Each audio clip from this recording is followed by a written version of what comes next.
When operating as a rideshare driver, whether driving for Uber or Lyft, understand where passengers sit in your vehicle can often come with added risk and precautions. What up, folks? Once again, it is indeed your boy Tim with another ride sharing video. Now, I make it often clear that I follow many other content creators. I often read blogs and other pages of rideshare folks to keep my ear to the ground so we can have these discussions. Here is an actual statement from another rideshare driver that was posted on Facebook. This should be fairly familiar to most of you folks, but I'm going to get your take on it. If a rider is by themselves and they sit behind me, I will tell them to move over. If they refuse, I will cancel the ride. Now, clearly, if a passenger is sitting right behind you, where you even have a hard time seeing them in your damn rearview mirror, it does place them at tactical advantage if they decide to act up. However, there are other reasons why a passenger may sit directly behind you. And this is coming straight from the comment section of a host of other drivers. But I want you guys to hear some of these because it absolutely gets wilder and wilder and damn right dangerous as the video goes on. First, you have a driver that states, "I love drivers like you. Bigger tip for me every time." As if the individual asking passengers to not sit behind them is going to anger the passenger or upset the passenger to the point where it'll affect whether they were going to tip you or not. And if another driver lets people sit freely in the car wherever the hell they want, is more likely to get him a tip. Flat out, it's bullshit. Fact is, most ride-sharing passengers are not going to tip you no matter what the fuck you do when they get in their cars. I, along with many of you veteran drivers, likely have went way above and beyond for passengers that didn't tip you shit, regardless of what you do. Whether it's taking groceries into homes, helping someone or assisting someone bringing a laundry bag out of your trunk, taking them to the laundromat, or simply helping an old lady set up her walker or wheelchair. We've all done it. And we've all had numerous passengers that do not tip for going above and beyond. So letting somebody pick where they're going to sit in your car is not likely to gather you any extra money in terms of a tip. But the comments get worse. Now, here's another one. If they sit behind you, they don't want to talk. It's been a taxi ride sharing thing. Now, that's fairly harmless, unlike what's going to come next. But that is fairly harmless. Somebody do not want to engage in any type of conversation with the driver or whatever the case may be. They'll sit out of your sight behind you. I don't know if there's any validity to that. If you've heard of this, please state it in the comments. But yours truly, I don't really initiate communication with passengers anyway. Most of them that want to talk, first thing they'll ask you, "They keeping you busy out here?" Which I don't like that question, because being busy and making money are two different things. You can be busy all damn day and not make a penny, taking bad trips. But that's generally kind of an icebreaker. But if they don't want to talk, you're not going to get yours truly. I'm not going to initiate a conversation with you anyway, so you don't have to sit anywhere special to avoid that. But have you seen that?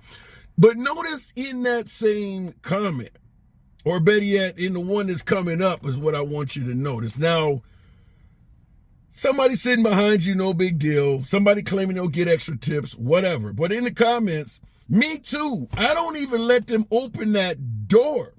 It's locked until they go around.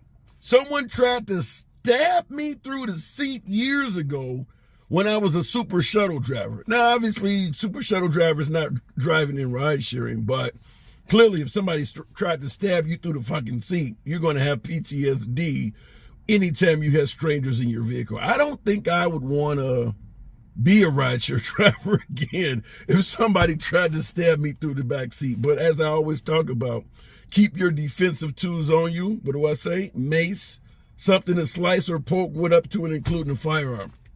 Someone trying to stab you through the back seat should be dead if you're carrying a firearm. That is by far a justifiable reason to smoke somebody. The minute that starts happening, turn around and give them what you got. But awful to go through that. But notice in regards to that same comment, where somebody suggested that a passenger tried to stab them through the back seat, Right below it, somebody posts, little miss scared to have someone behind them now, with a smiling face emoji.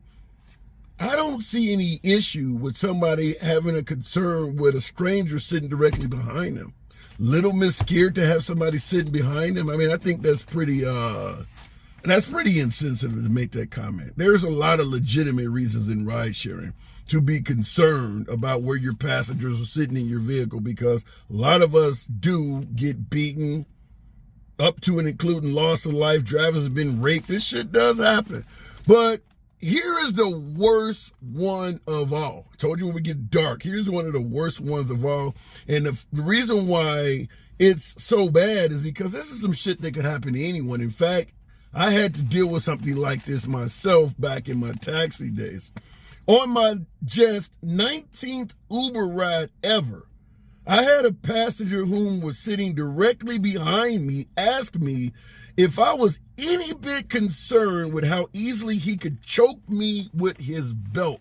What the actual fuck? You got someone sitting behind you making light of the fact that they could easily kill you. You don't know this person. So it's not like you know your Uncle Ray has a crazy ass sense of humor. You don't know who the hell this is. You might be ushering around a serial killer. They're starting to make jokes about how they could take your life. In my humble opinion, this is a code 1 emergency. Instant. This is a huge red flag that this person is sitting behind you, contemplating how they could take your life, the methods they would use. And they're comfortable enough to tell you that. There is no bigger emergency than this. This right here is like when the DJ turns the light on and the music stops. This is over with. At that point, ushering this passenger anywhere should be a done deal. Now, this driver, don't know who they are, but the follow-up shows that they're thinking just like I am, and hopefully you are too. States, I immediately made a 4-lane lane change and stopped quickly on the shoulder of the interstate. I pulled my 6-hour 365 off my steering column holster and told the passenger, get the fuck out of my car. Now, there's a hell of a lot more to that story, but you notice it follows up by saying, even with all of that, that passenger stupidly refused. Now, it doesn't go on to say he actually had to shoot the passenger, but understand, we get a lot of crazy ass passengers. This is a realistic story that could happen to anybody. I think most rideshare drivers have had at least one passenger that didn't want to get out of the car. I don't take you to that neighborhood. I'm sorry, I got to cancel the trip. The passenger doesn't want to get out. We've had it happen. I mean, you name it. I don't want you getting in my car for this reason, for that reason. Coming out of a club, you still got one of the, you still got a beer in your hand or some shit like that. I can't let you in my car with it, open container type shit. Passenger doesn't want to get out. They've already sat in. Folks get in your car. They don't have a car seat for their child. Maybe more passengers get in your car than you have seatbelts. People don't always get out when you ask them to. I got a video coming later on that features a mom with a young child that did not want to get out of the vehicle. The driver was physically dragging her out of the vehicle. She was so angry with that driver, she left her child in the street to try to get back in the car.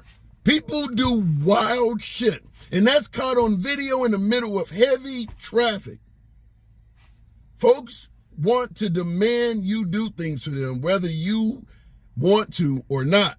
A lot of passengers are entitled. They don't believe you should do anything but serve their needs and wishes. So, wanted to ask you folks before we wrap the video up, are you concerned? Does it make any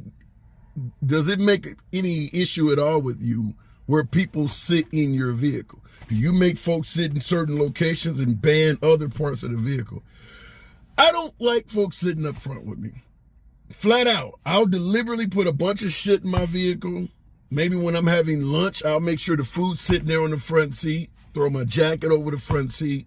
And as one of the commenters stated, I lock the front door. So when I pull up to any customer's house, first thing I do, the minute I stop, if I don't see a customer directly in sight, I lock the doors. I don't want anybody just walking up, grabbing my shit and jumping in. Because sometimes you have to make a decision if you're going to fucking take this person somewhere to begin with.